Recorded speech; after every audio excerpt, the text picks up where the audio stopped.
Это скелет торбозавра. Пожалуй, самый крупный из представленных экспонатов Музея геологии. Найти такой скелет динозавра, по словам ученых, удается довольно редко. Поэтому уникальной палеонтологической находке по традиции дают имя того, кто первым обнаружил первую косточку. Этого динозавра, торбозавра, зовут Кеша, по имени того, кто его нашел.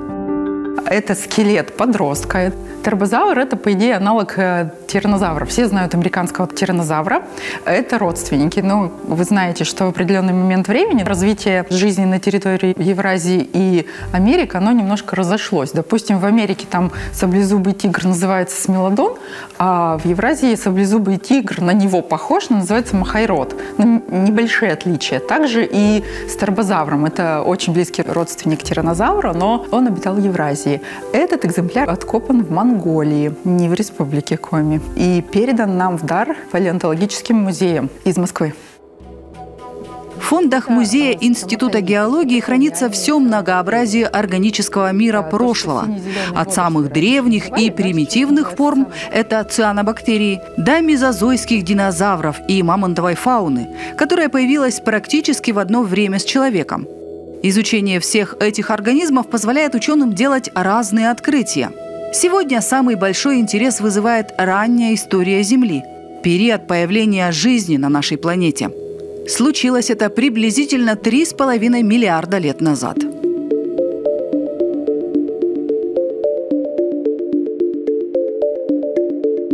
Это строматолиты. Из школьного курса биологии, думаю, многие помнят. Раньше их называли сине-зелеными водорослями, а сегодня они имеют другое название – цианобактерии. Именно эти микроорганизмы первыми появились на нашей планете.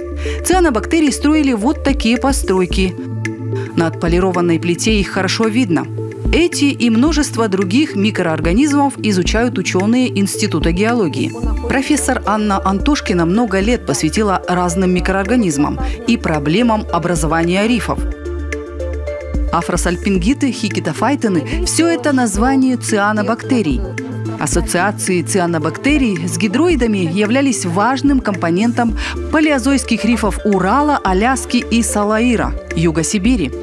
Их присутствие в этих регионах позволило установить, что эти отдаленные друг от друга в наше время территории 300 миллионов лет назад были связаны палеоуральским морским путем.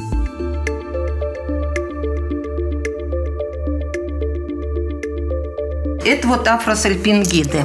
Вот это Северный Урал, это Аляска, а это Салаир. Потом видим сферины. Сферины у нас, сферины на Аляске, а это на Салаире. Одни и те же каркасные организмы и микроорганизмы, которые существовали и формировали эту рифовую экосистему. Возникла идея о том, что интересно, Аляска там, наш Урал здесь, Салаир вообще в Сибири, а организмы одни и те же. Значит, было время, когда они могли между собой мигрировать. И что у нас это может быть? Только Уральский морской путь. Поэтому мы предложили вариант, каким образом могут происходить взаимосвязи. Изучение микроорганизмов оказалось очень важным еще в одном направлении. В последние годы развивается теория так называемого бактериального литогенеза. Ученые выяснили, что многие месторождения руд – золотых, железистых, марганцевых и других – образованы процессами этого самого бактериального литогенеза. То есть многие руды образовались благодаря этим микроорганизмам. А значит, разные бактерии могут быть маркерами месторождений определенных полезных ископаемых. Почему мы взялись за этот Казантип? Потому что это то, что мы можем увидеть следы деятельности грязевых вулканов. А с ними идут там и платина, и золото, и серебро. И если мы найдем диагностические признаки, то мы их можем в древних толщах определять, находить. Может ведь где-то и месторождение сформироваться, или даже выделение. То есть мы ищем диагностические признаки распознавания подобных образований более древние. Потому что современный, вон на Камчатку приехал, толбачик вам выкидывает то одни алмазы, то другие. Разные формы. А что касается микробиального исследования, бактериальный литогенез – это новое направление, которое мы развиваем. Бактерии являются катализатором создавая специфические условия и формируя вот эти биопленки, на которые могут осаждаться. И тогда простор определения, где могут скапливаться этот элемент, он может быть поисковым признаком. Вот в чем дело. А это конодонт – вымершее животное. Эти червеобразные существа, похожие на миногу, существовали 500 миллионов лет назад и полностью вымерли 200 миллионов лет назад. Эти живые организмы были длиной всего 2-4 сантиметра, но имели уникальный зубной аппарат. У нас с вами 32 зуба, а у них было 17 или 19. И мы жуем сверху вниз, а они справа налево. Это достаточно сложная система. Зубы этих червеобразных ученые называют конодонтовыми элементами. Они совсем крошечные, поэтому зубы конодонтов изучают исключительно под микроскопом. А вот 3D-модель конодонтового элемента в увеличенном виде. Вот эти остатки конодонтов изучаются для определения геологического возраста, основное их применение. Эти твари быстро эволюционировали, поэтому по морфологии вот этих зубчиков можно определять достаточно хорошо относительный возраст. То есть какие породы древнее, какие моложе, сравнивать их по возрасту. Для этого они в основном используются, в частности, в нефтяной геологии, да и вообще в геологии. Зубы конодонтов состояли из фосфата кальция, гидроксиапатита, который темнеет при повышении температуры. Благодаря этому свойству конодонтовые элементы удобно использовать для нефтеразведки. По цвету зубов конодонта можно понять, воздействию каких температур подвергались горные породы и насколько преобразованы в них органические соединения, где они были захоронены. А это, в свою очередь, позволяет геологам судить о наличии месторождений нефти поблизости от места находки конодонтовых зубов. Ученые долго изучали конодонтов и с точки зрения палеонтологии. Нужно было понять, чем жили и питались эти угреподобные существа. Большинство палеонтологов полагает, что конодонты были хищниками. Ученые определили, что по составу их зубы довольно похожи на наши, только у конодонтов зубы росли всю жизнь и имели способность восстанавливаться. Результаты исследования заинтересовали зарубежных ученых. И с использованием данных ученых нашего института была создана зубная паста, которая восстанавливает эмаль зубов человека. К слову, человеческая эмаль не способна самовосстанавливаться, но благодаря открытию это стало частично возможным. Конодонтовые элементы состоят из фосфата кальция и коллагена. А вот человеческие зубы состоят из целого набора белков, среди которых есть и коллаген, и фосфата кальция. То есть у нас сложнее устроено все. Конодонтовые элементы устроены проще, чем зубы человека, и смоделировать процесс их роста гораздо проще. Что и было сделано в виде желатин-фосфатных композитов, которые после этого использовались как компонент зубной пасты, восстанавливающей эмаль зубов за счет заполнения трещинок шариками вот этих композитов, которые врастают потом в человеческую эмаль. Человек чистит зубы, и у него трещинки в эмали заполняются вот этими шариками, которые потом прирастают к зубу и становятся его неотъемлемой частью. Следующая задача – это создание более близкого аналога тех же конодонтовых элементов со структурированным белково-фосфатным композитом на зубах. В качестве заплаток таких вместо пломбы, которая состоит из неорганических веществ, разнообразных пластмасс обычно, чтобы заместить утраченную часть зуба естественным веществом для этого зуба. Но это вот пока задача не решена. Считается одной из сложных задач именно в имплантации зубов, в восстановлении зубов. 12 лет назад международная группа палеонтологов на берегу реки Ижмы, недалеко от города Ухты, обнаружила почти 200 костей. Это остатки одного из древнейших известных четвероногих. Назвали ее пармастега. Это тетрапод, переходная форма между рыбами и амфибиями. То есть это были первые рыбы, у которых появились конечности с пальцами, и они вышли на сушу. Произошло это в Девонском периоде. Жизнь была сосредоточена в море. Суша была голая и пустынная. Начали появляться леса, в Девоновском периоде начали появляться различные беспозвоночные. Это был такой огромный незаселенный биотоп. И рыбы, сразу несколько групп, решили попробовать выйти на сушу, выйти в совершенно новые для них условия. У них были жабры, у них высыхающая кожа, у них не было конечностей, на которых бы они могли передвигаться. И вот должно было совпасть сразу столько разных моментов, чтобы вот этот выход на сушу, он осуществился. Возник принципиально новый уровень организации среди животных позвоночных. По всей видимости, сразу несколько групп рыб пытались выйти. И на данный момент превалирующая официальная, скажем так, точка зрения, что вот группы эльпистостегалий, это вот пандерихтис, тикталик очень известный, собственно, эльпистостега, что они дали как раз начало ранним тетраподам, но находки следов, и в том числе последняя находка у нас на Тимане, они слишком древние, и они как раз опровергают вот эту вот стройную теорию происхождения тетраподов от группы эльпистостегалий. По всей видимости, это была параллельная ветвь, которая тоже хотела попробовать, но уже не успела, потому что суша уже на тот момент была занята. Как и сейчас. Сейчас тоже есть рыбы, например, вот шагающие акулы в Австралии живут, которые, в принципе, пытаются освоить прибрежную зону, освоить новый способ передвижения с помощью плавников, ходить прямо вот так вот, пытаются в приливной зоне, но им выходить уже некуда. Тут слишком много хищников, слишком мало свободных ресурсов, на которые они могут рассчитывать, поэтому повторно уже выход позвоночных на сушу вряд ли осуществится. Ученым удалось реконструировать череп и плечевой пояс животного. Активное изучение костей пришлось на 21 век. Но фрагмент нижней челюсти неизвестного на тот момент позвоночного животного был найден еще в 1889 году Феодосием Чернышовым. И только через почти 120 лет была сделана следующая находка. По пути я случайно обнаружил лежащую на земле плитку свежерасколотую, из которой вот торчал кусочек этой зубной кости. Как выяснилось, мой коллега из МГУ расколол блок породы, вот пока мы таскали, посмотрел и решил, что образец не очень интересный, и выбросил его.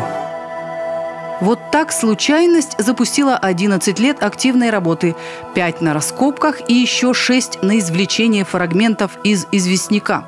Бывший ил растворяли химическим путем с использованием слабого раствора уксусной кислоты. Концентрированный уксус не использовался, так как был риск повредить хрупкие кости. Что еще известно о девонских тетраподах? Размер хищников составлял от 50 сантиметров до 2 метров, а погибли они предположительно из-за шторма. Сильным ветром их вынесло на землю, где они и погибли. Сейчас ученые работают над визуализацией костей 2 новых видов животных. Ученые уверены, что активное изучение этого вида сможет перевернуть представление об эволюции жизни на Земле в целом. Даже специалисту, наверное, сложно в этом кусочке камня распознать череп девонского тетрапода. Но мы отсканировали этот образец во Франции, в Гренобле, на европейском синхротроне. И это позволило нам сегментировать внутреннее содержимое и понять, что там находится огромное количество хорошо сохранившихся костей.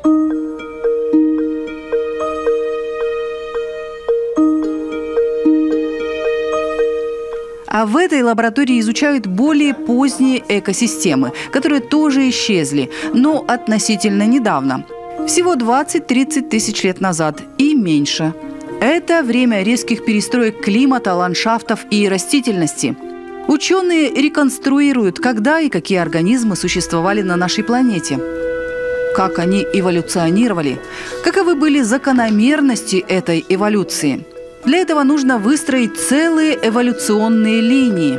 Но сначала нужно найти останки этих вымерших животных и посмотреть, в каких климатических условиях они существовали, чем питались и как менялись. Мы исследуем фауну мелких растительноядных млекопитающих. В основном это полевки. Полевки, лемминги. В зависимости от климата они меняют свой состав, свою структуру. Исчезают тундровые виды, появляются таежные при потеплении и наоборот. И мы пытаемся вот эти все изменения сопоставлять с изменениями климата, с изменением растительности. И таким образом как бы реконструируем историю. Происходило еще изменение строения этих животных в направлении к питанию там, определенными кормами. В основном это хорошо видно на зубах. Мы можем довольно точно установить возраст в астрономических годах по соотношению изотопов углерода. Есть такой изотоп углерода С14, у которого период полураспада относительно небольшой, и мы можем датировать органические остатки типа торфа, типа костей с возрастом до 45-50 тысяч лет назад. Соответственно, если у нас есть косточки, мы можем их продатировать прямо довольно точно и узнать возраст прямо в астрономических годах. Почему это интересно и важно? Потому что если вы смотрите на события очень-очень отдаленные во времени, то вы видите эти события крупными мазками. Что-то такое очень масштабное. А здесь, вот в этом случае, вы можете как будто бы этот эволюционный масштаб как бы зазумить, вы можете его, можете увеличить картинку и увидеть намного больше деталей, чем если бы вы наблюдали те события, которые сильно удалены от нас во времени. Палеонтология помогает увидеть жизнь на множестве временных срезов для всей истории Земли. Ученые установили, что эволюция идет скачками. Периоды резких изменений сменяются интервалами более плавного, постепенного развития. Одни животные появляются и эволюционируют, другие вымирают. Я занимаюсь изучением фауны млекопитающих относительно недавнего времени. Это четвертичный период, его еще называют квартер, его еще называют антропоген, время, когда развивался человек, эволюционировал. Это самый последний отрезок геологической истории Земли. Его еще называют ледниковая эпоха. Очень интересная фауна в это время существовала, фауна млекопитающих. Это такая саваннового типа пастбищная экосистема, очень продуктивная. Она позволяла существовать таким животным, как мамонты, шерстистые носороги, лошади, бизоны. Это такая вот очень интересная экосистема, которая исчезла относительно недавно, там, буквально 10-15 тысяч лет назад. Одной из интересных аспектов изучения палеонтологической работы является как раз изучение вот таких экосистем, которые не имеют современных аналогов, но при этом имеют чрезвычайно интересные особенности, которых сейчас мы просто не можем видеть. Палеонтология как раз позволяет это делать. И самое интересное, это, собственно, сам феномен вот этой фауны, когда на такой же территории, как сейчас, существовал не такой относительно бедный комплекс млекопитающих, как сейчас в тайге, да, что там, лось, да, волк, медведь, зайчики, белочки, больше там никто и не живет. А буквально 15 тысяч лет назад это был такой комплекс, как в саванне, со слонами, с носорогами, с лошадьми, там, бизонами, с айгаками, пещерные медведи и так далее. И главный вопрос, почему вымерли, почему произошел распад вот этого гигантского комплекса, и мы имеем то, что мы сейчас имеем. На такие вопросы, как вымирание, палеонтология еще точного ответа не дает, к сожалению. Этот череп моржа нашли в районе Усть-Цильмы, в 300 километрах от современной береговой линии. Находка помогла понять, как глубоко вглубь континента простиралось море, которое существовало на территории Коми-Республики примерно 150 тысяч лет назад. То есть она говорит нам о том, что так далеко, 300 километров от моря, вглубь континента заплывали моржи, но они не могли это сделать по реке, потому что они очень тесно связаны с морской фауной моллюсков, которые являются их объектом пищевым. И, соответственно, это говорит о том, что так далеко продвигалось вглубь континента море. И хотя мы не видим геологических доказательств такой глубокой трансгрессии морской вглубь континента в это время, мы можем предполагать вот по таким косвенным признакам, что море так глубоко продвигалось. Палеонтология имеет большое значение для стратиграфии. Стратиграфия – раздел геологии, который занимается определением возраста слоев горных пород. Изначально ученым только на основе геологических данных было сложно разделить историю Земли на определенные периоды. И здесь стали использовать историю всего живого на Земле. То есть разные организмы жили и вымерли в определенное время. По этим остаткам можно определить возраст породы и понять, какие же полезные ископаемые связаны с тем или иным геологическим интервалом, а в дальнейшем прогнозировать поиск полезных ископаемых. для периодизации истории Земли использовать стали историю жизни на Земле. И это казалось настолько удобным, потому что она изменялась практически одновременно на всей Земле, и это оказалось очень удобным инструментом. И с тех пор геологи используют этапы эволюции жизни на Земле в качестве таких основных этапов истории Земли. Если мы находим остатки археоциата, древнейших таких родственников губок, то мы знаем, что мы находимся в Нижнем Кембрии, то есть в самом начале фанерозойской эры. Какие-то определенные группы кораллов, там табулятоморфные кораллы, жили в раннем палеозое. Другие там группы организмов, например, аммониты, они жили в мезозойской эру, там и белемниты и так далее. И это становится базой вообще любого геологического знания. Когда мы знаем, с каким геологическим событием мы имеем дело, нам проще искать там полезные ископаемые и так далее, в общем, ориентироваться вот в такой геологической среде.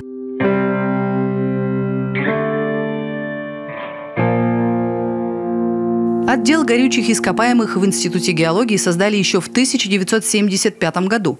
Тогда здесь составили тектоническую карту севера русской плиты, подготовили прогнозные карты месторождений горючих сланцев, углей, черных сланцев. Под руководством доктора минералогических наук Владимира Дидеева разработали специальную систему, которая позволяет точно определить размеры месторождения и подсчитать, какое же количество углеводородов, то есть нефти и газа, находится в том или ином месторождении. Но и сегодня наука не стоит на месте. Ученые разрабатывают новые методики прогноза, поиска и разведки нефтяных и газовых месторождений.